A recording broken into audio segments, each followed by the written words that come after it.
On mic today, we have Ming Chen. How you doing, good sir? I'm doing great. How are you, Aaron? I am doing fantastic. It's the first chance we've had to actually talk face to face after talking online for quite a while. And I'm looking at the dude who made me a liar.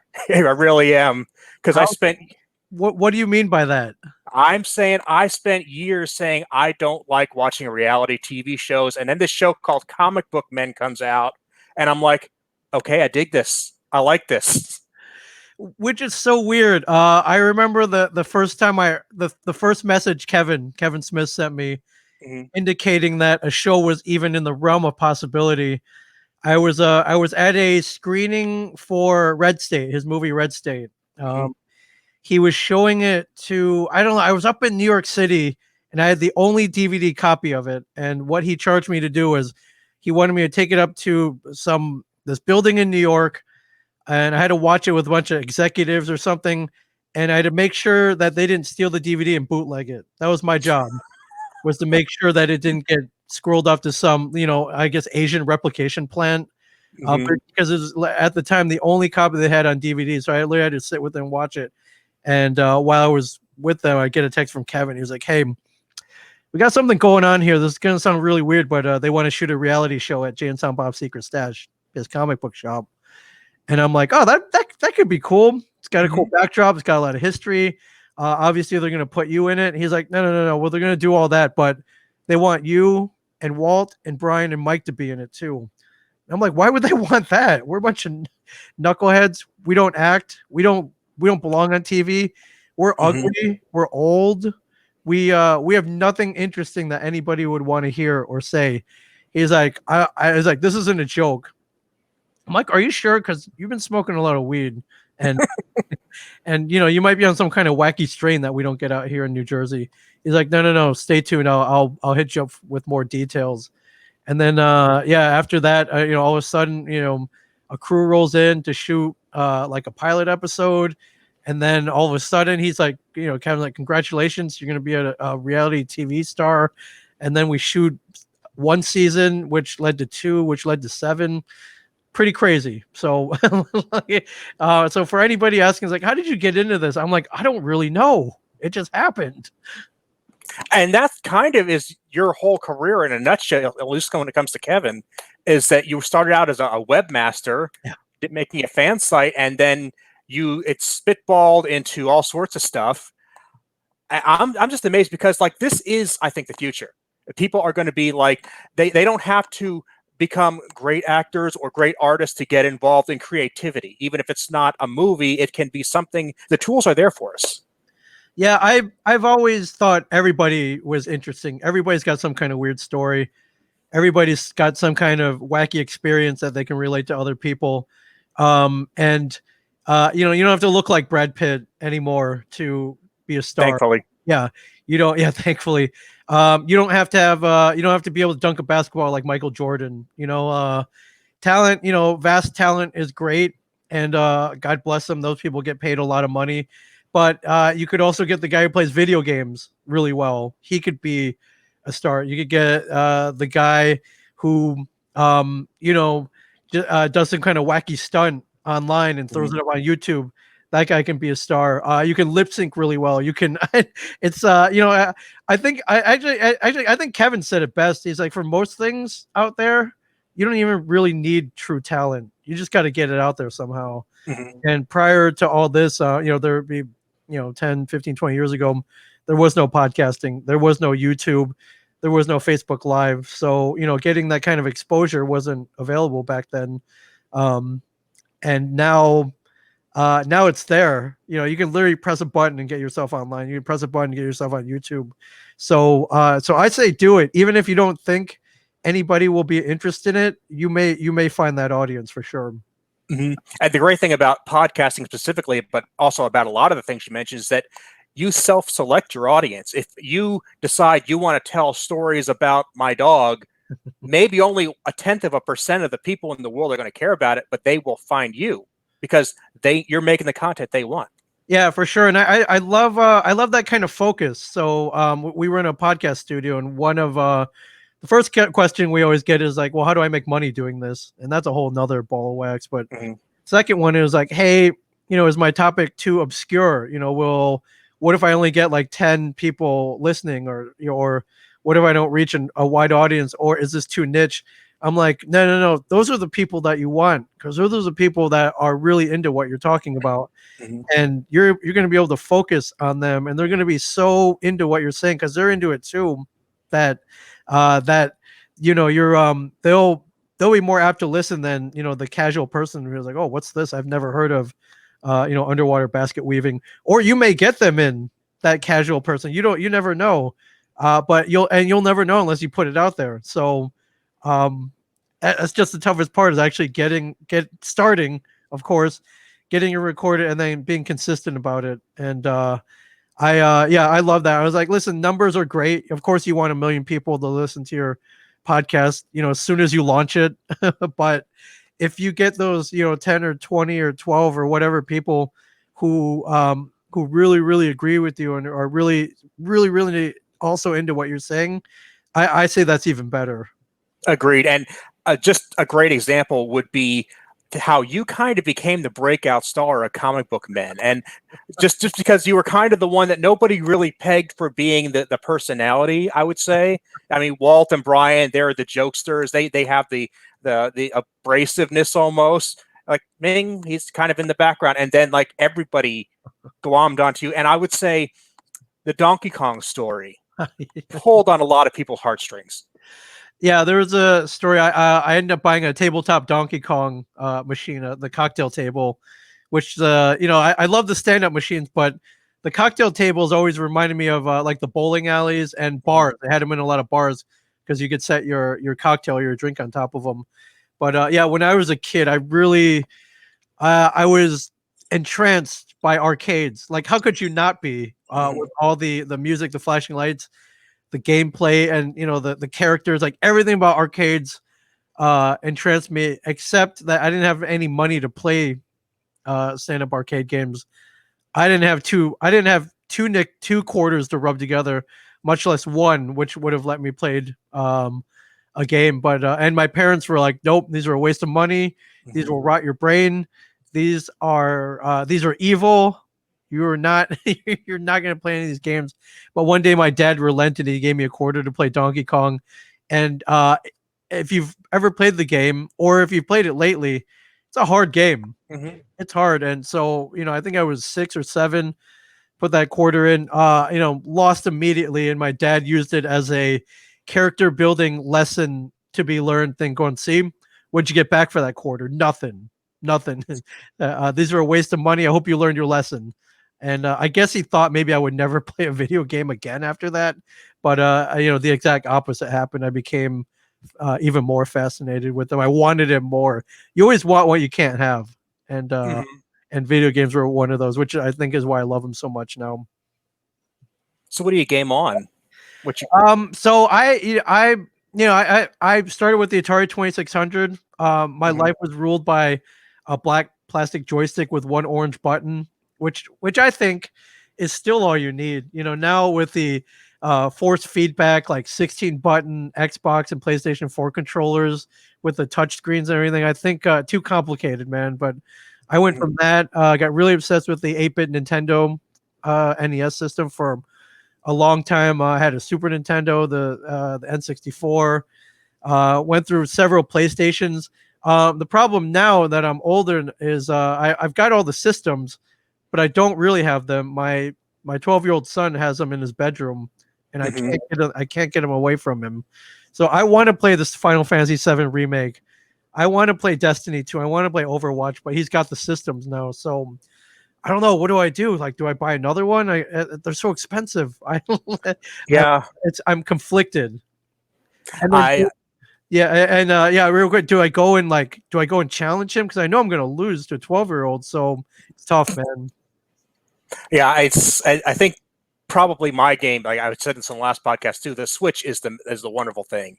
Just the fact that it's got so many systems on there, including some that weren't even made by Nintendo, and you can pick it up and just yank it out of the kid's bedroom and take it for a quick jog around. That's a good point. I grabbed one a couple of years ago. I mistakenly gave it to my son for his birthday. So I'm able to grab it when he's not playing it. But I actually love the evolution story of the Switch. It kind of started with the Game and Watch. Mm-hmm. Yeah, if you remember those were the kind of flip over two screen, black LCD games. I think they had like Donkey Kong and Donkey Kong Jr. And that kind of evolved and kind of got mashed up with the Switch, with the the motion feedback, and the Nintendo DS. And you can see it's like the evolution of man almost, from like the thing crawling out of the ocean up until what you get now. Such a cool evolution. And I'm wondering where it goes next. But Nintendo figured it out, man. It's like, Mm-hmm. you play it on your TV, great. Throw it in a dock, it's great. You can throw it up on your 80-inch TV. But the killer part about it is you can take it wherever you want, and play multiplayer, and download games, and it's pretty crazy what they've done. It's funny you should bring that up. I was talking with another guest a couple months ago about the original Nintendo Game Boy, and how at the time it was this weird thing that seemed to be taking over people's lives. And we're like, everybody's got their headphones on, they're looking at this screen, they're not paying attention to the world around them. And now we've all got our smartphones, and it's suddenly normal. Yeah, for It's like, sure. For sure. Which is crazy. Yeah, I had that Game Boy. I ended up selling it on eBay a number of years ago. I kind of wish I had it back, but just I was like, wait a minute, I can take this wherever I want. I can play Tetris in the bathroom. This is awesome. And road trips were the big thing. We didn't have smartphones. We didn't have portable DVD players. Like, this was a huge revolution in our lives. And so to have that, and Super Mario, I think Super Mario Country, or and there's a number of Game Boy games, and again, those all evolved into what we have now with the Switch. So it's pretty amazing. I'm guilty of having my head buried in my phone. I have an iPhone which weekly it sends you like how many hours a day you spent on it. It's pretty embarrassing how much time I feel judged. Oh, I definitely feel judged. And I'm like, I can turn this off, but I'm not going to. I just it doesn't keep me in check. It's not like it's like, oh man, I should really cut back. It's more of a point of pride. It's like, ooh, maybe I can beat this next week, because we're all gamers. We're trying to beat our high score. And then part of it is like I justify it. It's like, oh, like half of this is work. I gotta be online. I gotta post on social media. It's part of work. But it's literally like almost a third of my day is spent on my phone. If you want to do the math on that, and that's a lot of time.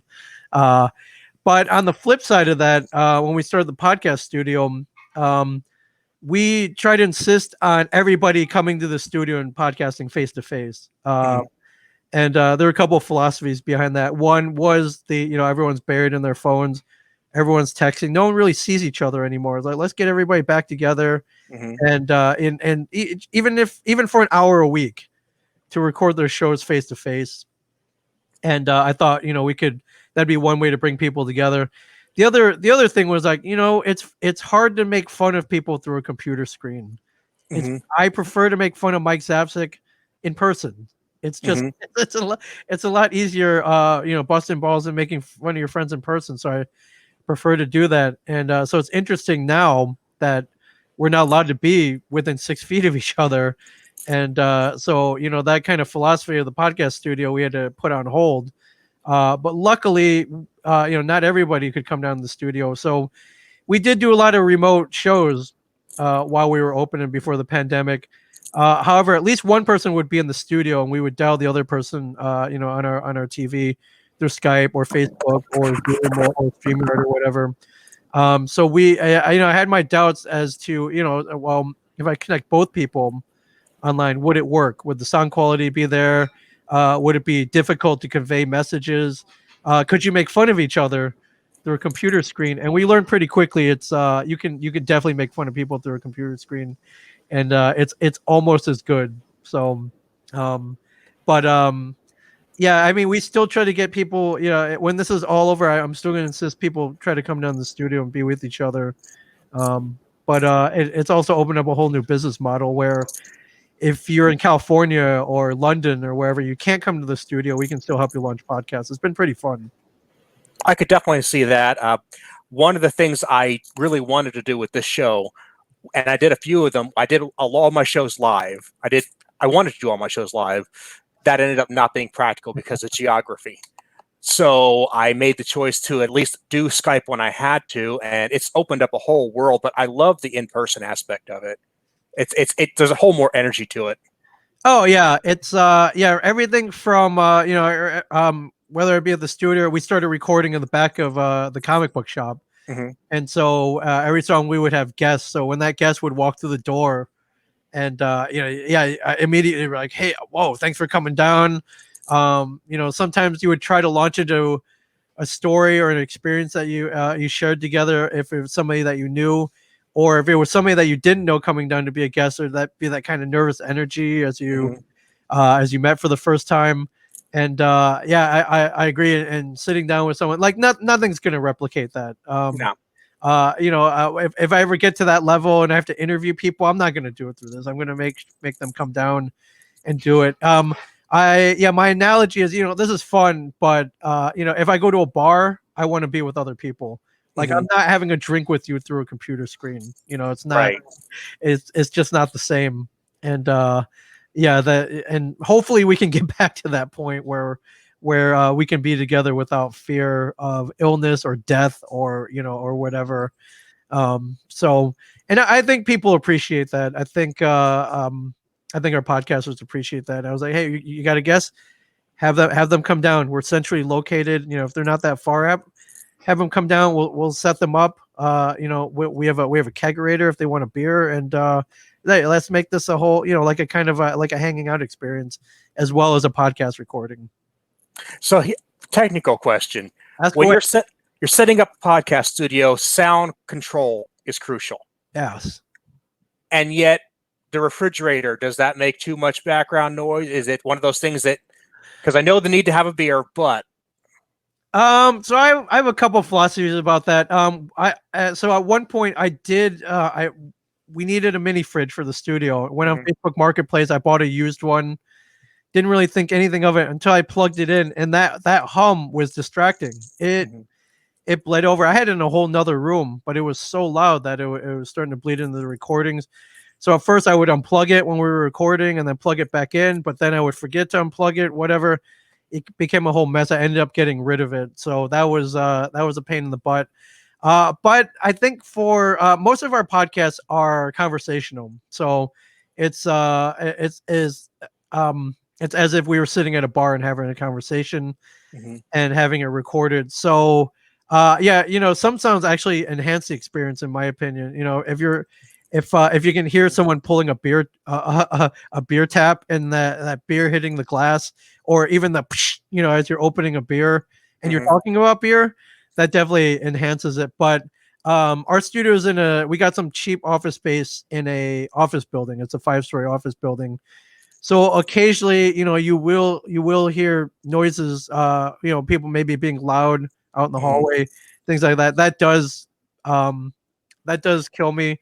One week they were doing the construction in the hallways, and you would hear a saw every so often. That was not a fun week. As we tried to either filter that out or pause between noises. Noises is a big killer. Yeah, but we've actually found with a lot of our clients, as long as it's not overly distracting, they've been pretty tolerant. Not every podcast has to sound like an NPR like Sweaty Balls episode.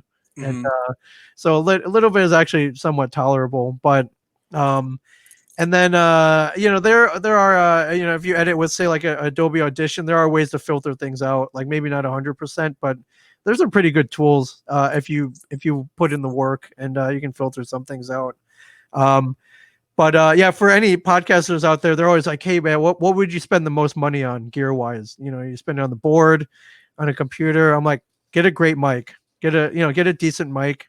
They're not that expensive. And from there, you're pretty good. And then just make sure that all your podcasters end up talking into that microphone, and you're good. Yeah, you'd be surprised at how many people don't talk right into the microphone, and it kills me. And and I try to make sure everybody wears headphones as well so they can hear themselves. But But even you'll catch Mike Zapsik sometimes. He doesn't particularly like wearing headphones, and you'll hear him drifting off the mic a lot. And I'm like, dude, where the where the headphones, dude? Yeah, and guys like Walt Flanagan, he doesn't like wearing headphones either. So I could see that. yeah, yeah, I don't know. He's got some weird like sensory issues or something, man. I have no idea, but we'll accommodate him sometimes. Yeah, one of the craziest episodes I did in terms of just control over the environment. I did a recording at a con with Not a Visitor from DS9. I think it was episode 6. Go check that. But yeah, everything went great until right in the middle of our conversation, somebody, one of the con employees, bumbles right between us looking for the bathroom, and like you really can't tell on the audio version, but on the YouTube version, it's like, "Hi, how you doing? You just ruined the shot." Yeah, bathrooms over there by the popcorn. But on Mhm. something like that, if you can see it, it actually works out. I encourage any geek podcasters if they go to a lot of comic book conventions, like, hey, pack a recorder with you, or use your phone and your voice memo app. Go, if you're gonna go meet guests, go interview them. Go ask. A lot of them are afraid to ask some of the stars there if they'd be able to record an interview for 5 minutes. Mhm. Like, you know what? Probably, I would say maybe 6 to 7 times out of 10, they'll totally do it, especially if they have like an indie project that they're working on or that they're Mhm. promoting. They'll definitely talk to you. Now, some of the bigger ones have massive 4 hour lines, and of course they won't have 5 minutes to give you. But I think a lot of the people there will be, especially in this day and age where podcasting is so prevalent and such a promotional tool. They'll give you at least 5 minutes to talk about whatever, answer a few questions, and then take a couple minutes to promote themselves. But I say, go interview them. Go interview some of the artists in Artist Alley. Go interview some of the people attending the con. You'll get some great stories for them and cut it into your podcast. I go to a lot of cons, and before I go, I put it out there. I was like, hey, are any of you guys podcasters? If you're coming to the con, bring your recorder. Let's record a segment for your podcast. I would love to. And if you're looking for some extra content or an interview from me, I'll totally do it. And I encourage them to do that with everybody else. I think, I think we live in this day and age where you can go to a con and you can see a lot of the people who were on your favorite movies and TV shows. And what a great thing! Like if you have a podcast and you can score an interview with them, I think that's pretty cool. So, but I think a lot of podcasters are afraid to ask. They're like, "Oh man, Nah, what if they say no?" It's like, well, they say no, then you didn't lose they anything. say no. I mean, Yeah, they say no, they say no. But yeah, especially if you buy an autograph or a selfie or whatever, they'll be way more apt to record some content with you for sure. I can definitely vouch for that because that's one thing that I have definitely done is reach out and try to set up things at cons and over the phone and stuff like that. And one of the big things about this show in particular is I really don't want to have a recreation of the Q&A, the panel experience.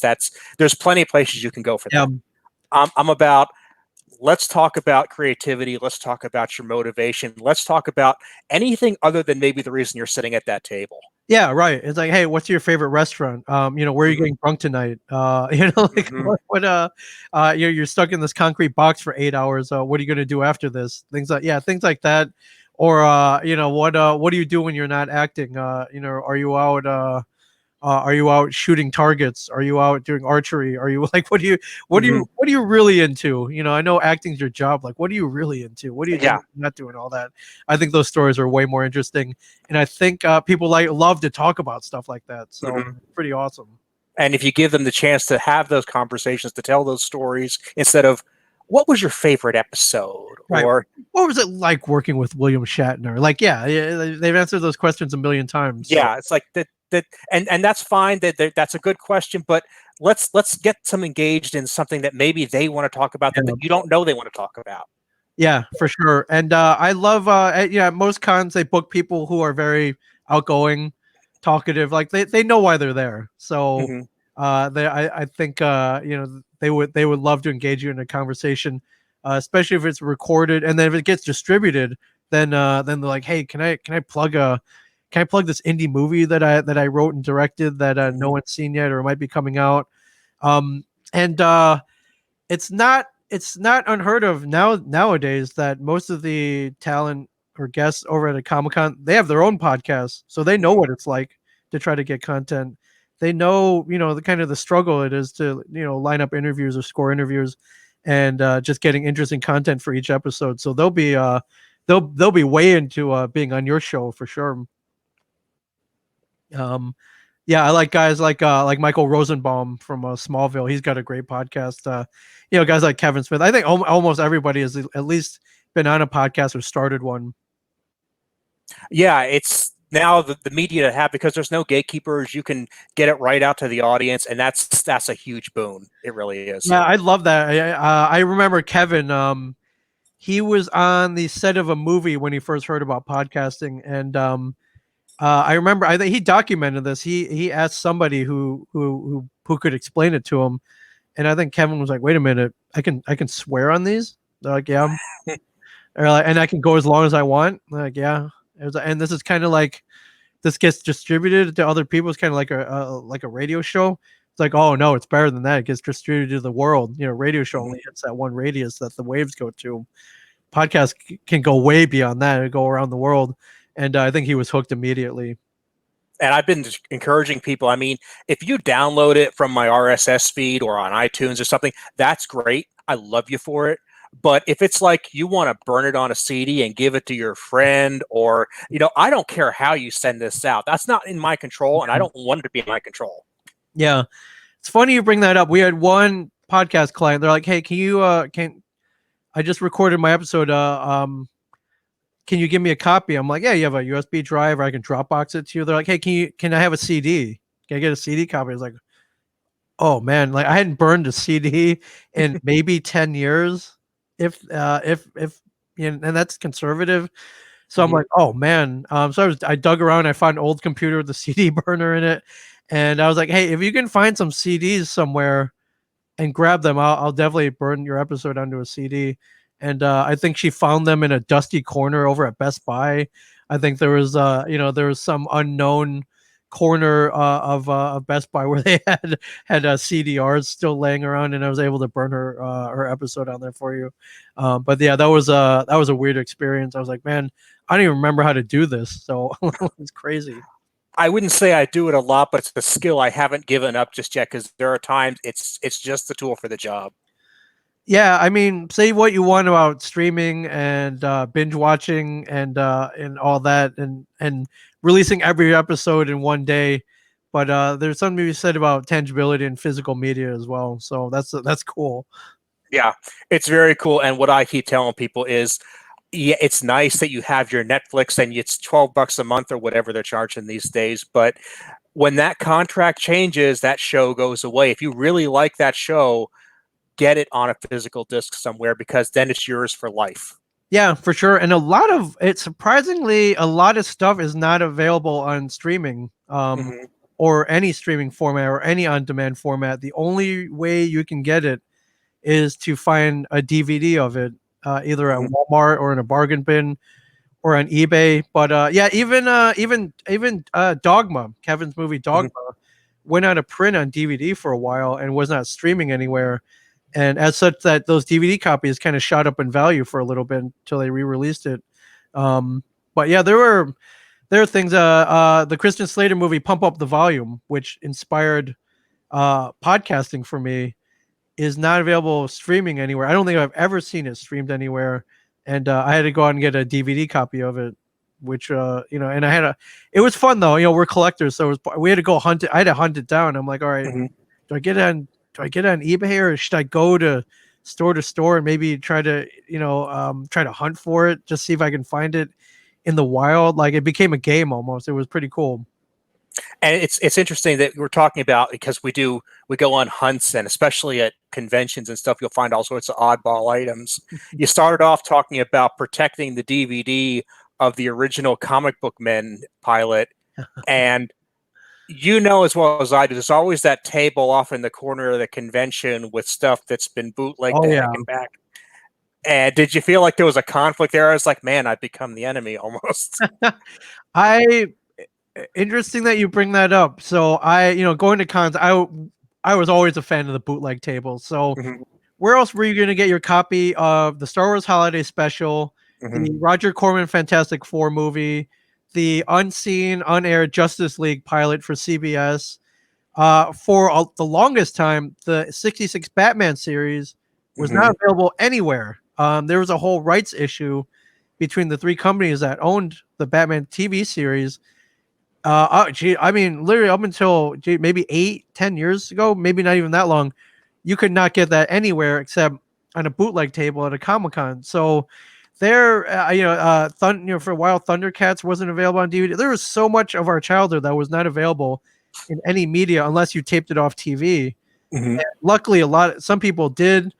They converted it to digital format, burned it on DVD, and they would sell it at these bootleg tables at the Comic-Cons.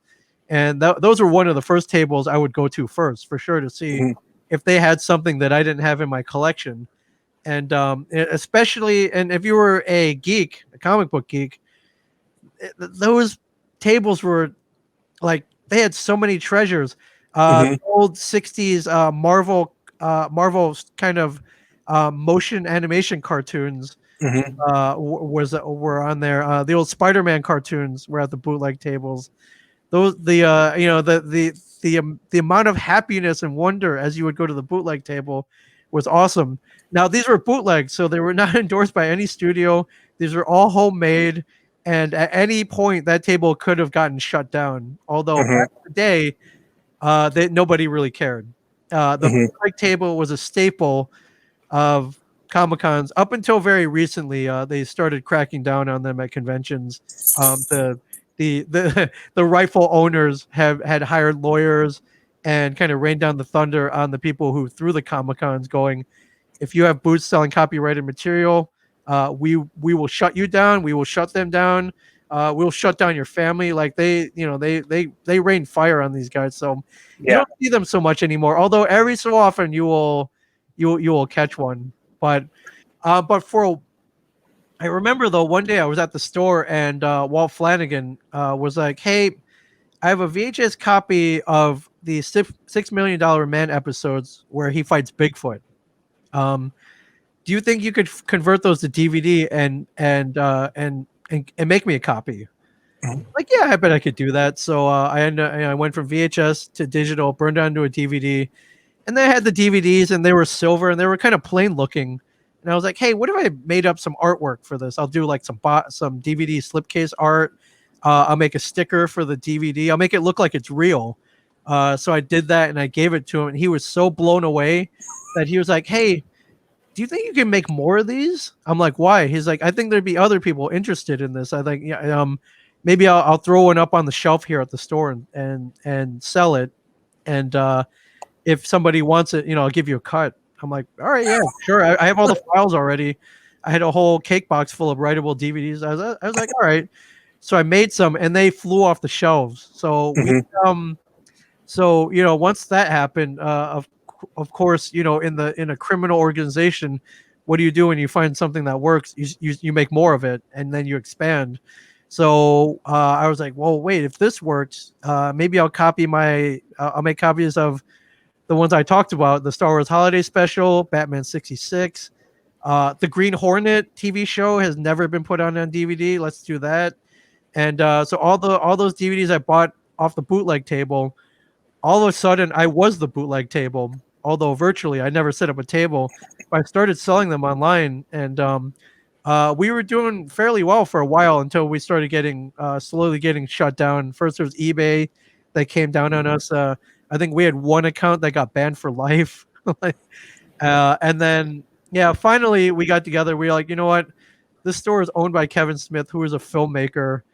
We probably shouldn't be selling bootlegs at his store because it would reflect badly on him. So we shut down that operation after a while. But for a little bit, I knew what it felt like to be that bootleg table. And to me, I was like, you know what? These aren't available in any other format. I tried to justify it by going, you know what? If the company that owned the rights to these wanted to make money, they could easily make their own official versions. But they haven't, so I'm going to do it, and I'm going to provide a public service to all the geeks out there, and make a couple bucks for myself, and that's how I justified it. But that's that's also how criminals and drug dealers justify their things, I think. So, when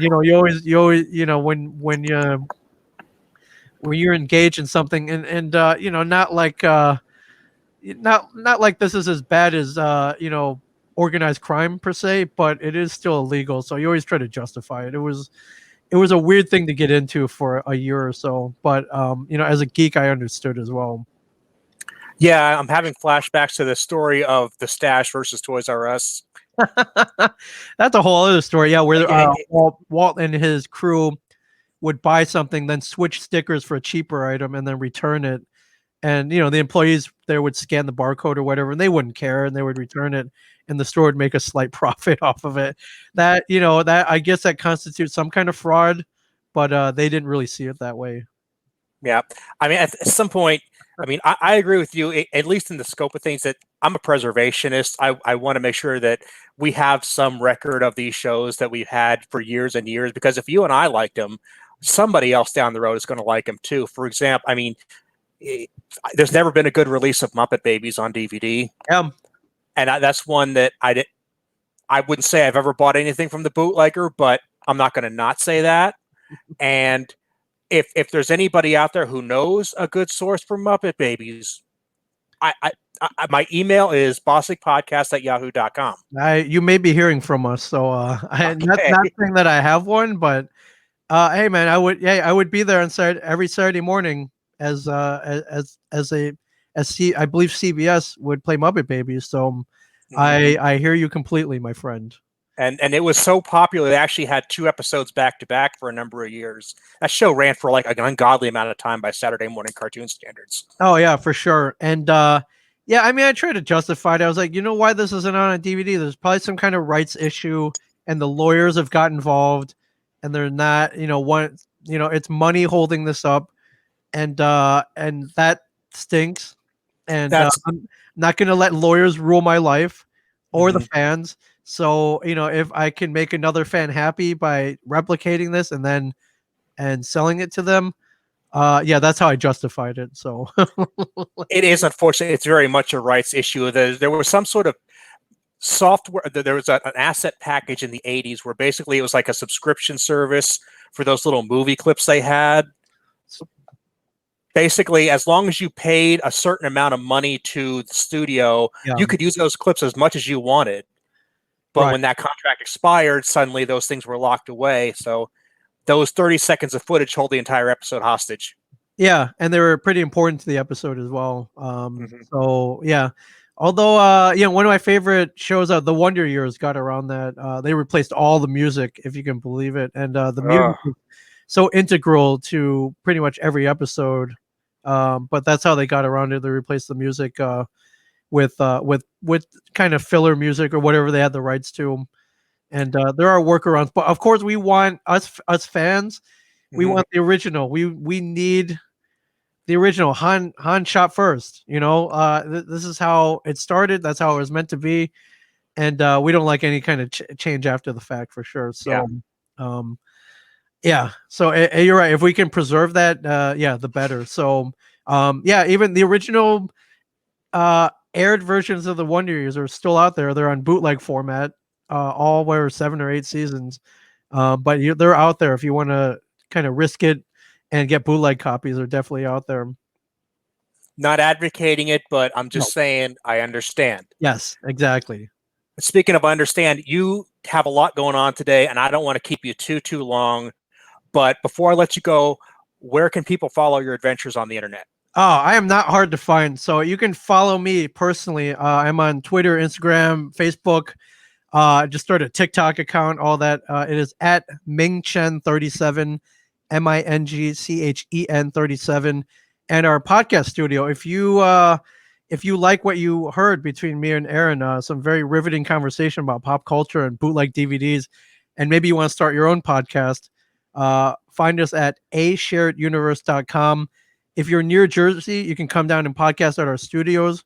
If you're not anywhere in New Jersey, we can hook you up as well. We can connect you and your co-hosts and your guests virtually, and you can be on your way to podcast superstardom. And I mean, you hear the fun in our voices. that's the kind of fun I want to spread to everybody else. That's why we started a studio. That's why we love podcasting. That's why we want to teach the world to podcast. And we would love to show you how to do it just so you can get up and running and also start your own podcast about bootleg DVDs and cartoons you used to watch that aren't available on any other format, or anything else you want to encourage or make fun of, or whatever us geeks do. You can do it too. So ashareduniverse.com. Strongly recommend it.